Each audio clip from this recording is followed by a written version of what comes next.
नमस्कार, मैं प्रिया राज। आप देख रहे हैं एक न्यूज 24। आपको बता दें, प्रशांत किशोर ने बड़ी बात कह दी है। जी हां, अभी बिहार की राजधानी पटना में जो स्थिति बनी हुई है उसको मद्देनजर रखते हुए जनसुराज के सूत्रधार प्रशांत किशोर एक एक कर बातों को सामने रखे। उन्होंने ये भी कहा कि जब भी कोई लोकतांत्रिक और लोकतंत्र के तरफ आगे बढ़ता है तो सरकार उन पर लाठी चार्ज करा देती है, और हमारे छात्रों के साथ भी यही हुआ।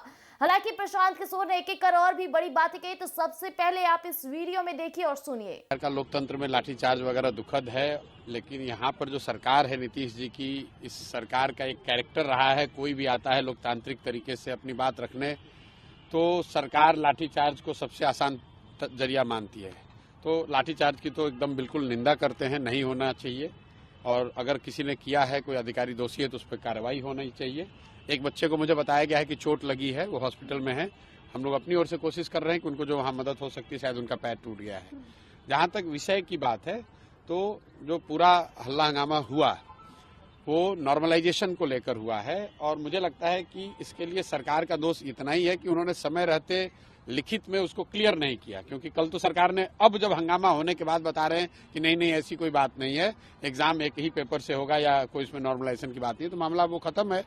तो ये दिखाता है कि सरकार की लापरवाही की वजह से ये सारी परेशानी हुई, क्योंकि सरकार को वो करना ही नहीं था। सरकार अभी क्लैरिफाई कर चुकी है कि हमें नॉर्मलाइज नहीं करना था, नहीं करना है। एग्जाम एक ही शिफ्ट में होगा, एक ही क्वेश्चन पेपर होगा, तो एज सच कोई मामला नहीं है।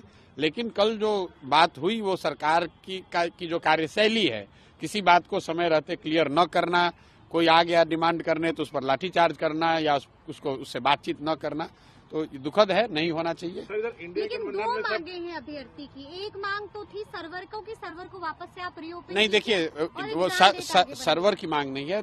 अभ्यर्थियों की, कुछ अभ्यर्थियों की शायद, जहाँ मुझे मेरी जो समझ बनी है कि वो ये चाहते हैं कि फॉर्म भरने के लिए डेट को और एक्सटेंड किया जाए।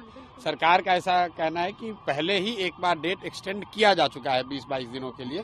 तो मुझे लग रहा है कि ज्यादातर लोगों को चूंकि एक बार अवसर दे दिया गया है, तो फिर से अब उसका डेट एक्सटेंड करना नहीं करना वो सरकार का निर्णय है। कि सरकार करे तो कोई दिक्कत नहीं है, लेकिन अगर किसी वजह से सरकार नहीं करना चाह रही है, क्योंकि लॉजिस्टिकली कई चीजें चेंज करनी पड़ेंगी, तो वो कोई बहुत बड़ी बात नहीं है।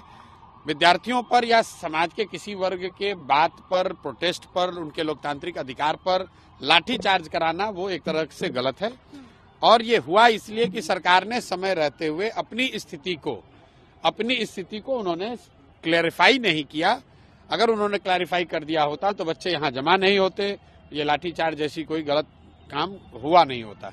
जैसा कि अभी आपने सुना कि प्रशांत किशोर ने क्या कुछ बड़े दाव किए। उन्होंने ये भी कहा कि हमेशा से सरकार हमारे छात्रों के साथ गलत करती आई है। जब भी छात्र अपनी मांग को उठाते हैं तो सरकार उन पर लाठी चार्ज करवा देती है, जो कहीं ना कहीं हमारे देश को नकारात्मक संदेश में जारी करता है। और साफ तौर पे देखा जाए तो ये विकास का रूप है ही नहीं, क्योंकि छात्र हमेशा से अपनी मांगों को लेकर सड़क पर उतरते रहते हैं। अगर सरकार उनकी मांगों को पूरा कर देती तो आज ये दिन और नौबत नहीं आता। तो ऐसे पल पल अपडेट के लिए आप बने रहिएगा एक न्यूज 24 पर। दीजिएगा इजाजत, धन्यवाद।